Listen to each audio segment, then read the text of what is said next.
welcome back to Let's Just Chat, a channel where we talk about personal finance, we talk of everything money related, and we talk about life and everything that tickles my fancy, and also some of the things and situations that I've gone through, and I think I have some pretty good tips to share with you. But mostly we'll be talking about personal finance here. So let's get started. Hey, so what do I have for you today? Well, actually, first let's appreciate this amazing glowing skin. Oh wow. Let me tell you my secret. Shea butter. This is shea butter. I love shea butter. I use shea butter on my skin. I have used for years, generations, decades. We all use shea butter. That's just what it is. That's a secret. And I sell shea butter. I sell it in these amazing, beautiful containers. This is called a calabash. So if you want yours in a calabash, feel free to check out the links below. And if you want a smaller one to fit in your purse to look cute and not embarrassed when you take it out, because let's be real, sometimes these shea butter containers are looking a little bit sketch. So this is one. It comes in different colors. So you're gonna get a nice pattern. So don't worry which one you choose. It's a 4 ounce. This is more than enough to fit in your little bag. And if you want a bigger one, or if you want a twin, you can get the bigger one, which is 8 ounce. All right. The calabash sizes are actually small, medium, or large because of the way they are carved out. But either way, you're going to enjoy a great product, and your skin is going to be glowing. Yes. Okay, now back to Let's Just Chat, and back to the 3 things I want to talk to you about today. Ooh, words. I created the 3Ds, not the double Ds, by the way. I created these 3Ds to help me with my financial journey and my money relationship. And this morning I was laying in bed, because I wake up at 4 a.m. Who doesn't? And I was thinking about my personal finances, and I was thinking, wow, how far have I come, and what are the things that have helped me get here? And these are the 3 things that have helped me. I call it the 3Ds. The first D is to debrief. Debriefing with yourself means that talking to yourself about the situations you find yourself in when it comes to money, talking about your current situation with money, your current status with money, debriefing the trauma that you have with money, the relationship you have with money, sitting with yourself and really talking things out. It could be in a comfortable situation, comfortable atmosphere that you create for yourself. It could be on your bed, wherever you feel most safe. Sit there and debrief with yourself when it comes to your personal finance. It could be with a personal friend or a close friend, or a coach that you really trust, or a group of women or men or whoever that you really trust, to say, hey, let's talk about personal finance. I want to talk to you about what I have been going through, and just tell me what you hear, right? So debriefing can be done in so many different ways, but make sure you're comfortable. Make sure that you like the person that you're talking to. Make sure the person is trustworthy. Most important, make sure that you feel safe. Okay, so debrief. The second thing is to debunk. As you talk to yourself and whoever, and you're debriefing and going over all the possible traumas with money and why your relationship with money is not going so well, you start to realize that some of these things are very negative and they do not serve you. So your debunking is the next step, which is you're speaking positivity over the generational cycles that you find yourself in when it comes to personal finance. You're debunking everything spoken over you. You're debunking everything spoken over your family. You're debunking everything spoken over you with money. You're debunking your relationship that you've seen with money, people around you that does not serve you. But you're not just speaking over them, you're also writing these things down. And it could be in affirmations that you say to yourself every morning. It could be a mantra that you say to yourself every morning, evening, whenever you feel like you're having this tension with money, and you're debunking it right there and then. In fact, as other people will say, you're cussing it out. Just cuss those demons out. But essentially, you're really not going to allow this negative thoughts and words and actions to sit with you for so long that it starts to bring you more pain and more harm than you need. So you're debunking those things. And do not be shy and do not be too soft. At this point, you need to really be aggressive when it comes to that, because words are powerful, actions are powerful, and they leave a very, very long lasting scar. Some of these scars we cannot even see, and some of these scars that just run so deep. So when you start to debunk, be very ruthless with that, okay? Debunking can also be actions and just removing yourself from certain situations. And also just saying that, hey, this is not going to work out. I'm debunking you. If you want to rebuke, it's even fine. But you're really, really you're doing this with intention and being very, very level-headed while you're doing it. The third thing is to decide. Decide to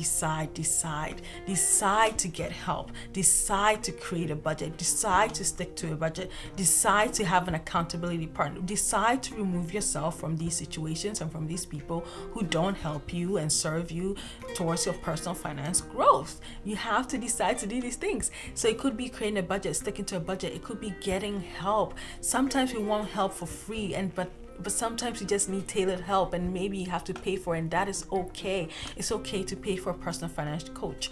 If you're looking for a personal financial coach, I do that as well. Feel free to look me up down below. I'll put my links below. Reach out. Let's have a conversation. I also do free monthly chats that you're welcome to with other Black women, and we talk about personal finance.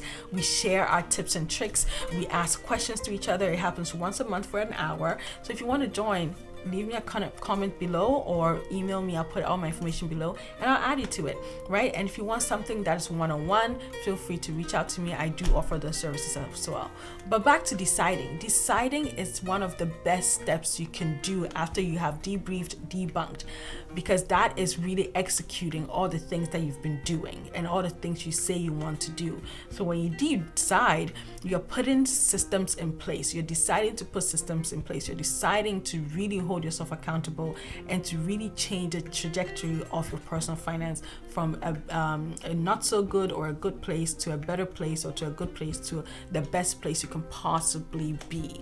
And you won't be able to reach all these amazing goals if you don't decide, okay? So these are the three things that I have been using, and now it's a lifestyle. I don't even think about it, but this morning I was like, wait a second. What are some of the things that have helped me in my personal finance journey? Now I'm comfortable with money, and I know how to manage it better. And that's it. I debriefed with myself, which was very painful. I admitted I don't know what I know, and that I can't go to the people who are close to me to find those out, because they don't know, and they didn't grow up with that, financial education and literacy. I'm originally from Ghana. We don't talk about these things at home. It's no fault of our parents or our grandparents, but it's just the culture also. So I just had to really cry it out and maybe even point a few fingers, because why not? Why didn't you tell me how to manage my money? They didn't know. And forgive myself and them also. And that was painful to do, but it was the first step to healing. Then I debunked all the things that they said, having too much money is bad, and evil spirits will come after you if you have too much money. So it's always best to not have enough, not have it all. And also debunking that when you have money and everyone comes to parasites, the parasites come because everyone suddenly they don't know how to work, or suddenly they don't know how to figure things out, because you're gonna have to pay everything for them. Debunking that I cannot say no. Yes, you can say no, and you can stick to your guns. And even if you lose a few people, it's better to lose a few people than to put on more stress on yourself and end up taking pills to manage that stress. Absolutely not.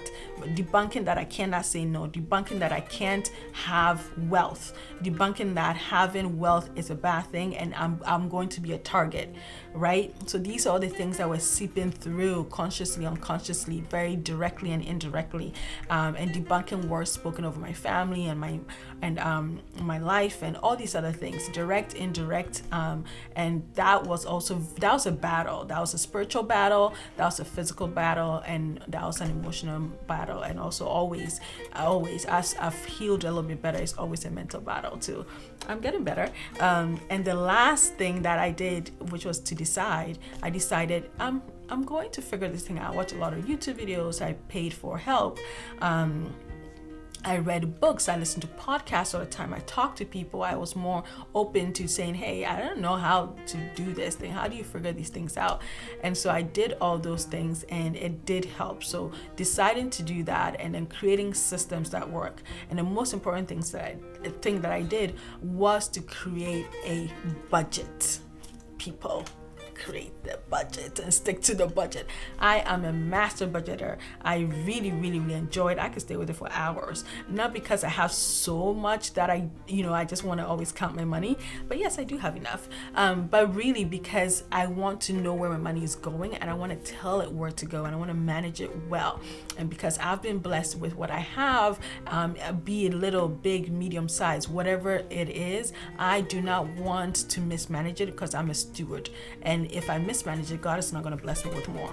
That's 100% right. You ask for more, but can you manage it? You ask for more, but are you handling what you have now right? Are you spending correctly? Are you being generous with your money? Yes, that is the thing. Are you taking care of yourself with it? Are you mentally there and capable to adjust certain things in your finances so then it can open doors to more? All these things, you want more, but are you doing the right things with what you already have? Are you maximizing the little that you have? Are you telling God, hey, I can manage more, give me more? And if you don't believe in God, are you telling the universe, I can manage more or more? Whatever it is, are you really putting the positive invitation out there? And if you're not, then it's not going to happen for you. It really just won't. So I just wanted to come on here and tell you about my 3 steps that I always practice, and it's now a lifestyle, and I can't believe that I'm now realizing that this is what I've been doing. I hope this helps you. I hope that you share this with other people, and I hope that you reach out if you want to join the free monthly chats that I have. If you want a personal one-on-one coaching, feel free to reach out. But most importantly, get your shea butter. Peace.